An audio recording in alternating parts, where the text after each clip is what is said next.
live update, live video. I was on like definitely the back end of COVID. I was specifically on the back end of Omicron. And the good news is I'm done. I've got it's out of my system, all that kind of good stuff. I did I did lose my smell, which sucks.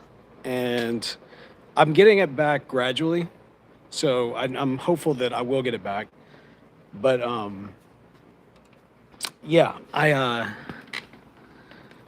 it's been interesting how it's come back, which is that like things at random, all of a sudden I'll smell something. I'll be like, oh my gosh, I can smell, but it won't smell like it normally did. For example, my wife loves chai tea, but lately when she's been brewing it, I'll get an instant whiff of what to me smells like ramen soup, which is not what chai tea smells like. So anyway, it's coming back. It's just coming back gradually. So I think I'll get it back, which would be great. I'm in like a really frustrating kind of season of life, y'all. Like I really so Omicron hit me between a lot of dental work, and I just got a unexpected second or third root canal. I think it's a second root canal. And they thought they were that's right. They thought they were gonna have to do one in between, but they ended up not having to do it.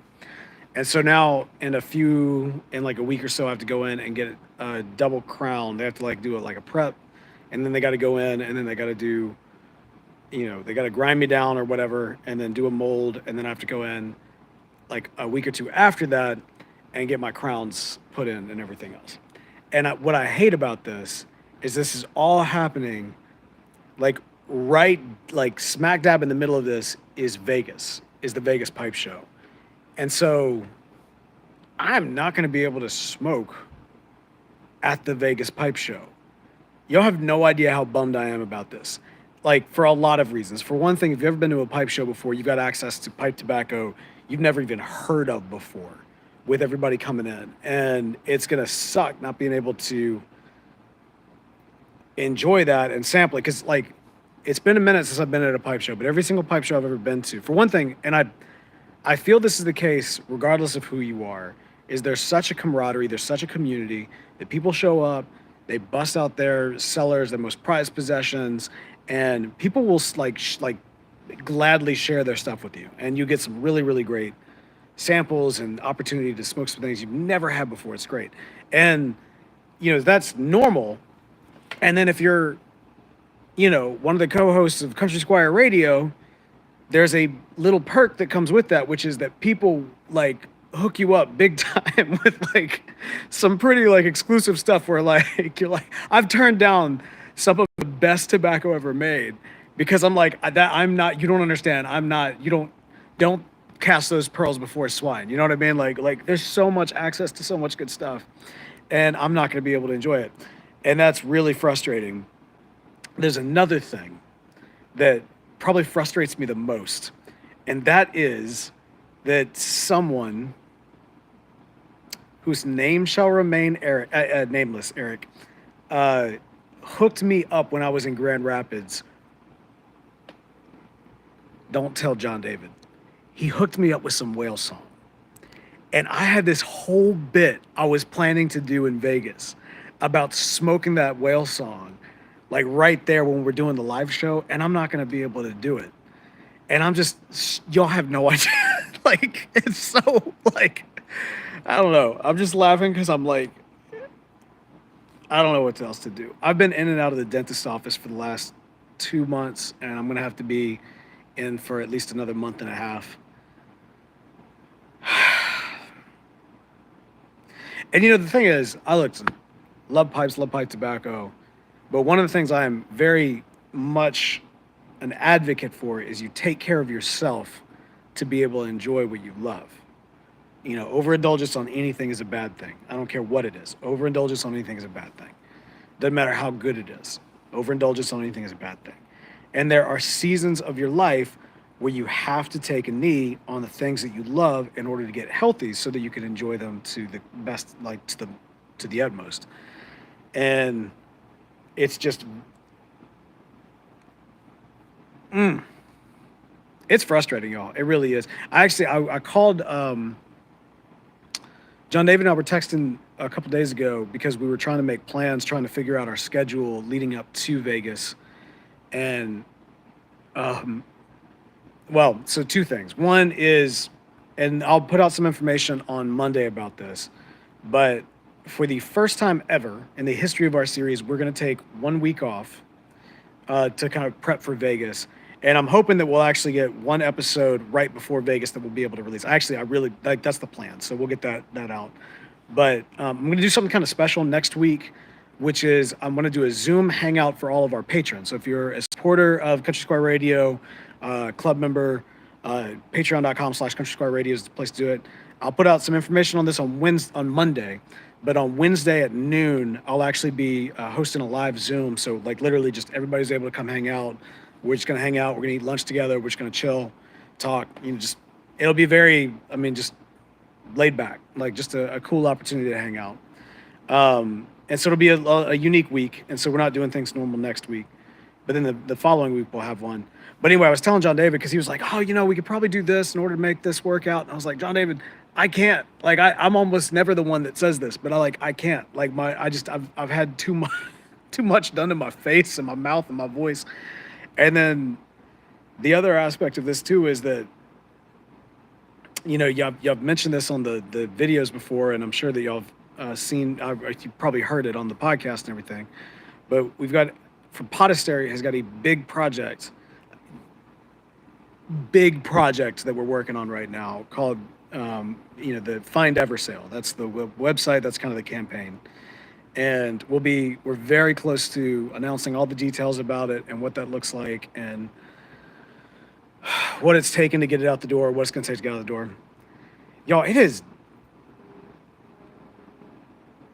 is really hard to try. What I mean by that is to really try, you have to go 110%. And even of everybody that tries, only a few make it. And with this project, we're so much effort is going into trying. And I think we've got something really special.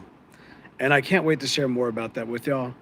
But I was talking to my wife, we were at dinner, we were working out some of the details. And it was just kind of like this pause moment. I was like, it's great because this is the first time my wife is actually working with me on a project more directly, which she never has before, which is kind of fun. And I've had failures in the past, and failures are really good. They're good for you, and they really are. Everybody says that, and you don't believe it, especially when you're starting out, because you don't want to fail. But after you've had a couple under your belt, you really do realize oh, well, okay, well, I failed before. So trying is not as scary as it used to, but it is a lot of work. It's just a lot of work to try. And so anyway, I was just being reflective this evening and thinking about just that one fact that trying takes effort. Trying is hard and it takes a lot, and it's worth it. Even if you fail, it's worth it. And so anyway, kind of got off on a tangent there. I apologize. But the point is that there's just been a lot going on with that project. We're closing out what has been a very good year for Podastery. My company has had one of its best years ever, which is great. But it also means it's been one of the most busy years as well. And that's exactly right. Success is a lousy teacher. Failure can be positive. I'm grateful for the failures. That makes me appreciate the successes all the more, for sure. But anyway, and we're gearing up for next year. Next year's going to be we're going to be swinging for the fences in many respects with a lot of the different projects and concepts that we're chasing. And I'm nervous. I'm not going to lie, y'all. I'm nervous. But I'm hopeful. And I'm also comfortable with the fact that if it fails, knowing that we tried hard. And so that's really good. Anyway, y'all are getting just a bunch of stream of consciousness from me at the moment. I literally was coming out here and I was thinking man, I really want to smoke my pipe. But as I was feeling the ache of my teeth and remembering I can't do anything, and then it just started building up on me not only can I not smoke my pipe tonight on such a beautiful evening, but I won't even be able to smoke it in Vegas. And I thought, the only people that are going to understand the frustration are y'all. So I wanted to hop on real quick and, share some of the misery there right there. Let's see. Fortunately, this will pass. This will all pass. Hopefully, all back to normal for Christmas. Yes, amen. That Rob, that is exactly what I'm trying to build towards is getting back to 100% by Christmas. Failure is building blocks. Mark VV, that is you well said. Absolutely well said. It feels like trying is getting harder. Maybe it's my age or this age. Also, I've been there with the dentist stuff. Sucks so bad. Yeah, man, what is up? It's 5 years straight. See, Portland, that's what I'm worried about. I feel like I'm getting into this because I was seeing my dentist. I was brushing my teeth. I even got the nice like robot toothbrush just because I hate the dentist so much. You know what I mean? So I got the thing and everything else, and I was using that, and then like out of the blue, they hit me with like, "Oh, you got all these cavities and everything else."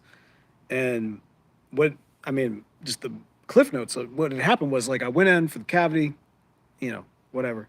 They I finished the cavity up. I was having such terrible pain, and they came in. They redid the filling, but during the redid the filling, it was so close to the nerve that even though they shot me up with a bunch of anesthesia or the numbing agent or whatever it is, I could feel the entire surgery. Like I could feel literally everything, just the direct into the one nerve pain in my mouth. They kept on shooting me up. They put so much stuff in me. I felt like I was like my face was huge, but it didn't do anything because I felt like the pain was going directly to my nerve. They got done. I literally rolled off the dentist chair and was hunched over on the floor. I'm not ashamed to say it. It was the worst pain I've ever felt in my entire life. And like, got out of the dentist office and literally sat on the steps out front, just grasping my face. And it was just awful. Like, I mean, I felt like my head had cracked open. It was just terrible. And so, got into the root canal and everything. Root canal actually wasn't that bad when it was all said and done. Caught COVID.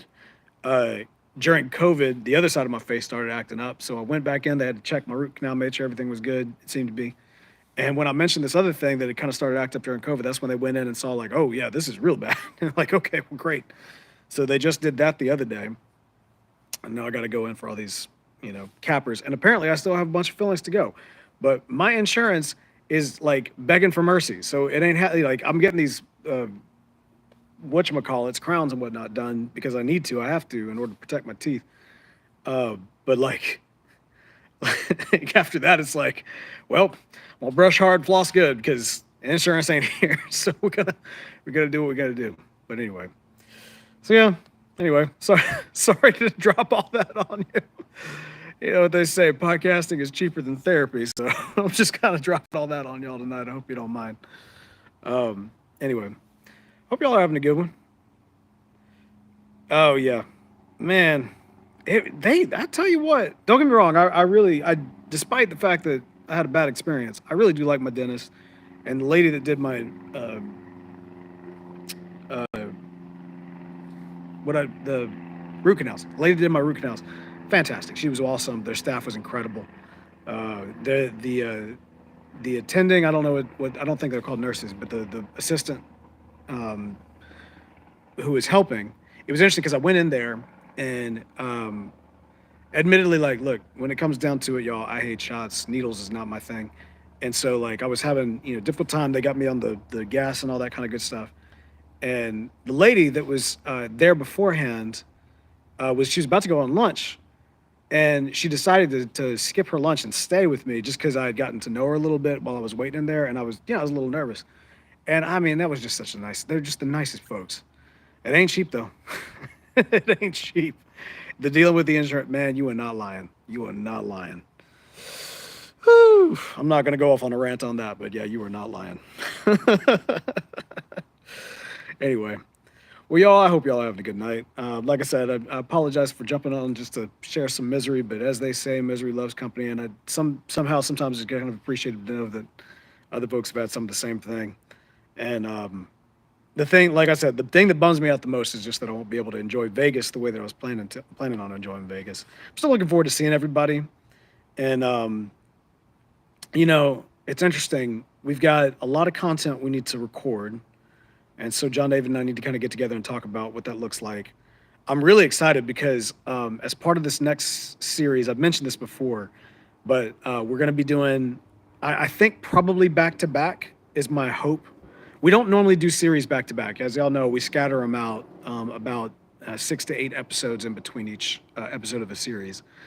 But I'm gonna do a Pirates and Pipe Tobacco or a Here's the Bowl back to back for Mary Reed and Edward Thatch or Edward Teach Blackbeard.